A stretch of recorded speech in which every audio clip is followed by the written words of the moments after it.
Carolina grinds out a win, 54-44 over Virginia. Hubert Davis in the postgame said that his message to the team was whatever it takes, and it was that type of game. Only 16 total field goals made by each team. R.J. Davis made 14 in the game against Miami. Adam, Cormac Ryan, who could not hit the ocean from the beach on Monday night, was red hot in Charlottesville, and the Tar Heels needed every bit of it. He hit 5 3-pointers in the first half. And you have to understand, 3 points is like 300 points when you're playing Virginia. Adam, it was an incredibly difficult game to watch. I'm guessing to play in. There was just no flow. Both teams did good things. I'm not trying. I mean, both teams did good things defensively. I thought Carolina was really – Virginia's not good on offense right now, but some of that was Carolina's defense. The Cavaliers shoot 27.5%, 14% from three. Carolina gets double from Baycott, 10 points, 13 boards, the 18 points from Cormac Ryan on 6 made threes. R.J. Davis only makes 1 field goal in 14 attempts. Like, that was the same person that then put in 42 points 2 days later, but he still found a way to score 12, primarily because he was 9 of 10 at the free throw line. And Adam, Heels hadn't won in Charlottesville since 2012, but they got it done in, quite honestly, the only way that felt appropriate to get it done, and that was beating Virginia at its own game on Saturday afternoon. It really drives home how silly it is that this wacky old game holds such a big weight of importance in our lives that if you had told me Cormac Ryan is going to light up one of these two teams, I would not have ever said, I bet it's going to be Virginia. Yeah. He was so hot, he was shushing the crowd. Yeah, he was. On Saturday. And on Monday, against a worse defensive team, he was not as hot. And then also just how dynamic it was watching R.J. Davis score 42 on Monday and how excruciating it was watching Virginia score 44 on Saturday. It's the same game. It's just played so differently. Something about this Carolina game at Virginia really hammered home to people how hard it is to watch Virginia. I've had so many people, even right after a couple of the Tar Heel coaches were just talking about it's very tough to play Virginia in a game of basketball. And it's tough. Well, I think I want to make sure, just stay with me till the end of my statement until I'm done saying this, because you're going to go, what?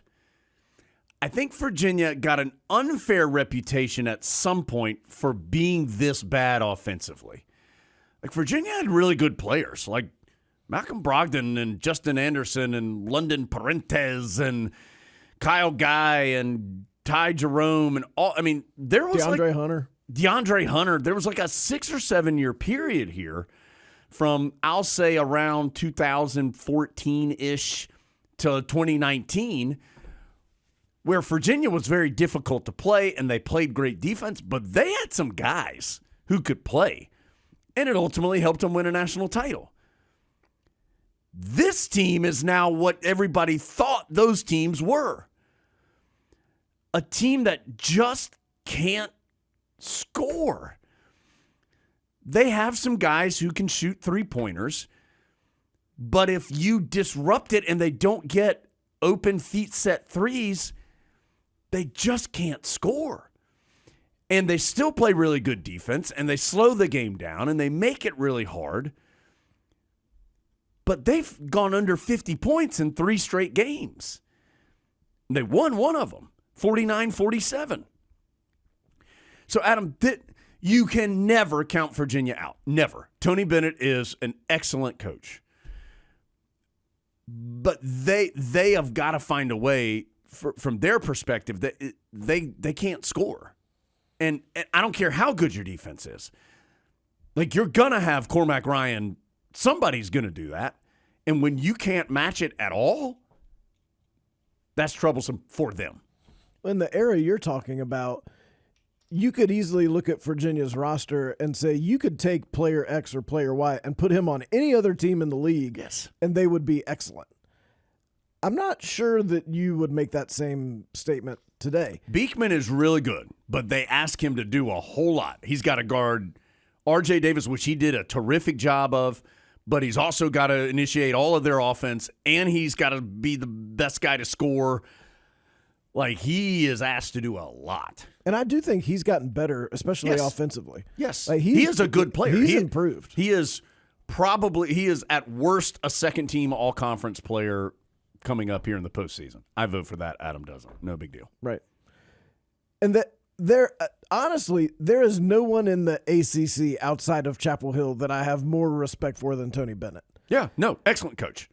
Does it the right way, has built a program, doing things in a weird way because he knew that, well, that's what he believes, but also that's how he could win there. Excellent coach and a nice person. And checks the box of, would you want this person to coach Carolina in every way other than the style, right? I would have to watch it. Right. And I just can't imagine that. I can't imagine. Full credit to Virginia fans who can sell that place out to watch that. And they've had to convince themselves that things like shot clock violations are basically the same as alley-oop dunks. Right. Or made three-point baskets. But they've all drank the Kool-Aid and they've all bought in. And it's just, I'm thankful that the Tar Heels finally won there. I mean, the numbers for Carolina during the losing streak were just horrific. Yeah. The point production was terrible. Yeah. And even in this one, they got 54. 54. And They had 50 at halftime the game before against Virginia Tech. And in my mind, that's fantastic. That's what the Cavaliers do to you. Baycott was good in this game, too, in the second half. He was set on the bench in foul trouble. Jalen Washington came in and gave Carolina huge minutes in the first half off the bench. 4 blocked shots, 6 rebounds. He protected the rim in a big way in that first half. Carolina blocked 10 shots in total in this game. And then against Miami on Monday, they have 10 steals. So, again, it was the only way you could break that ugly streak, and that was by doing it the ugly way. And the Tar Heels did, 54-44. You mix that in with the Duke loss to Wake. We'll talk about all the mess after the interviews. And Carolina goes up by a game in the ACC. Of course, you mix that in with the win on Monday night, and Carolina's in good position. We talked earlier about how you have to be in the building. Maybe you have to be in John Paul Jones Arena to fully appreciate this. When Virginia scores 1 basket, you feel like they're on an incredible run. Well, I know everybody says, an 8-point lead feels like an 18, but it's true both ways. Right. It's true. And there was a big moment in this game. Virginia, Carolina, and again, this goes to what we were talking about in Miami. Carolina, again, got to be able to close games better. They had a pretty good lead.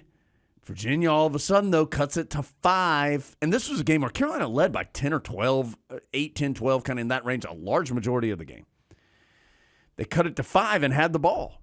And had their best three-point shooter, Isaac Neely, with a wide-open 3 that he just absolutely airballed. But they got the rebound and got fouled and then missed the front end of a 1-and-1, and then Carolina eventually has that. I think that's when – is that when Carolina then took a timeout and drew that beautiful play out of the timeout and Harrison Ingram gets the easy layup? So that was a huge moment. But it's true. Like, if they score on 3 straight possessions, batten down the hatches. Oh, 3 straight, 2 straight. If they get back-to-back baskets, you're like, we have to do something to stem this tide. No, you're right. Of crushing points. And then you look up and it's like, the Cavaliers are on a 4-0 run. And you talking about Jalen Washington's minutes, like every minute feels important. Like Yes. I remember thinking when Jalen Washington was out there, I was thinking, wow, these 14 minutes that he's played have been incredible. It was like 4 minutes at the point that I thought that. Yeah. Time moves differently. Yeah, every second is hard. It really is. But somehow I feel that way against Miami. It got to that point in a different way against Miami, too. This was a hard 2 games in 3 days for Carolina. And some of that was self-inflicted, don't get me wrong. But it was just a hard stretch. Well, and in all seriousness, some corrections need to be made, or we're going to be sitting here in mid-March Absolutely. going, some of those games that Carolina won but struggled at the end ended up being their demise. Yeah. Because you do that one time in the tournament, Yeah. you're done, and that might be in the very first game. Yes. So corrections need to – you're surviving it right now, but you can't go into the postseason still feeling like that's a characteristic of your team because it's not survivable. No. Armando Bacot only took 11 shots in those 2 games. He's got to have more shots Put than together. that. Put together. 7 against Virginia, 4 against Miami. Got to have more than that. Well, and you pointed this out. Something about Miami makes it tough to get the ball to Bacot. Carolina really struggled to get the ball to him. Really struggled. Turned it over a bunch, trying to force it to him. Like Seth Trimble threw one bounce pass that on the air. I thought it had been kicked. It was so off the mark, but it was just like out of bounds. And against Virginia, I did feel like, as we know, they always double the post. I thought he did a pretty good job Yes. of handling that, not forcing shots. So, like, those 7 that he took were better than taking 11 wild ones. Yeah.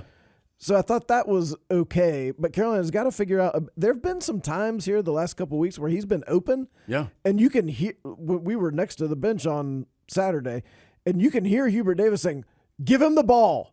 And the Tar Heels don't give him the ball. That's got to change.